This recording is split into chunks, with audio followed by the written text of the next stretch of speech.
One morning, I was on my way to college with my friends. As I reached college, I asked my friends if they would like to come over for lunch later on that day.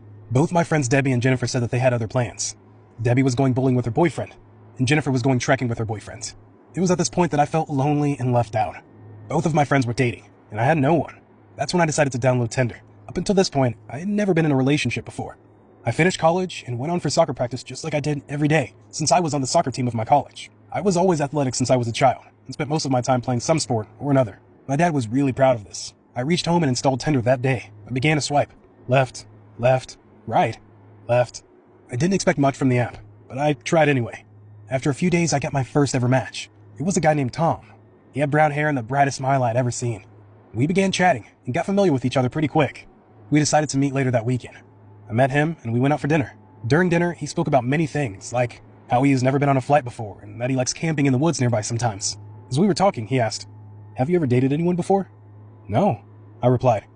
That immediately seemed to make him more enthusiastic about me. "So that means you are pure." I wasn't sure what he meant by that, and I said, "If by pure you mean a virgin, then yes." "That's perfect," he replied with a smirk on his face. I found it rather odd he used a word like pure, and the fact that he was asking me questions like these on our first date started to make me a little uncomfortable. I told him it was getting late and I had to get home soon. He said, "Why don't we take a walk in the woods? I know a path that's a shortcut to the area you live in." I personally wasn't a fan of the woods and said that I had to get home soon. However, he was very insistent. "It will be romantic," he said, "and it'll give us some more time to get to know each other." At this point, I should have just said no, but this was the first time I'd ever been on a date, and I did not want to mess it up. And moreover, it was nearly 10 p.m., and I knew it would be difficult to find a cab home that late at night in our small town. And so, I said yes. As we walked out of the diner and made our way into the woods, he pulled out a bottle of whiskey from his jacket pocket and took a sip of it. He offered me some, but I denied. I wasn't such a big fan of alcohol, to be honest. He kept trying to convince me to take a sip, and I finally caved. "Just one," I said, and took one sip. That gave me a bit of a high. Before I knew it, one became two, and two became three. We were now pretty deep in the woods, and I asked, "How much longer?" "Not too long." By this point in time, I was slightly drunk. A few minutes later, he said, "I have to go pee. Wait right here." And he walked deeper into the woods until I lost sight of him. I had started to get a little worried now. All I could think of was getting home, and here I was alone in the woods, late in the night. As I stood there, I heard footsteps coming from my right. "Tom?" I shouted. There was no answer. Then I heard some footsteps on my left. I realized I wasn't alone, but I kept thinking, maybe it's Tom. As I walked closer to the footsteps, I heard voices. Not just one voice, but at least two or three different ones. I couldn't make out what they were saying. I slowly walked closer to the place I'd heard the voice from, and then suddenly, blackness. I felt someone put a bag over my head from behind me, and another person immediately caught my hands.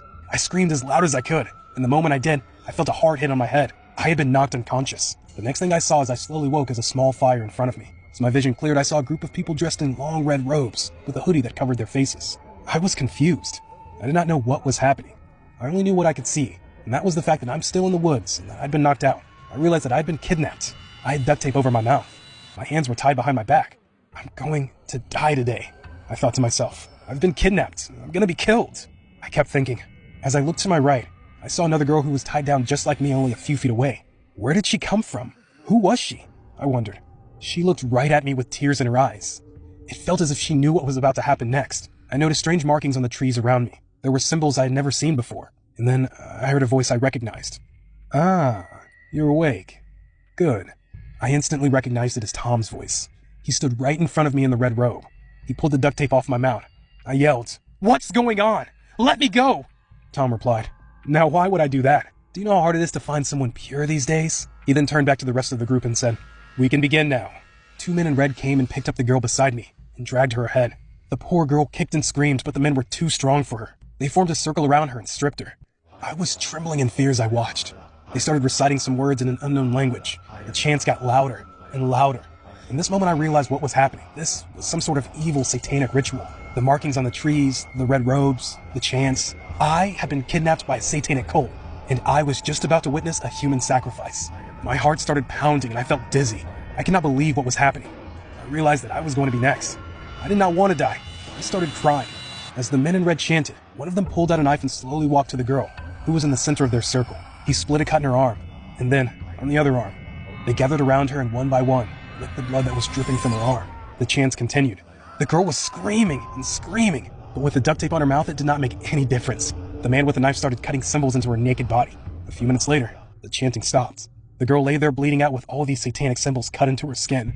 She was shivering and shaking, and I couldn't imagine the pain she felt.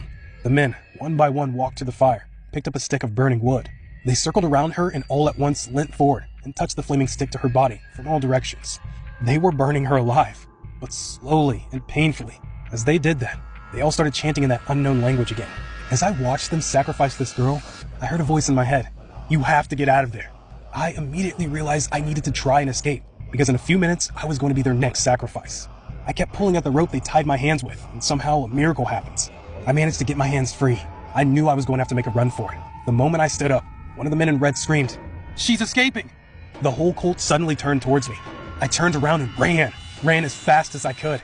I could hear the men from the cult running behind me. I kept running until I finally reached the main road, where an old couple driving by immediately agreed to give me a lift. All that cardio I built during soccer practice finally came in handy. I went to the police station and told the cops everything. My parents came and took me home.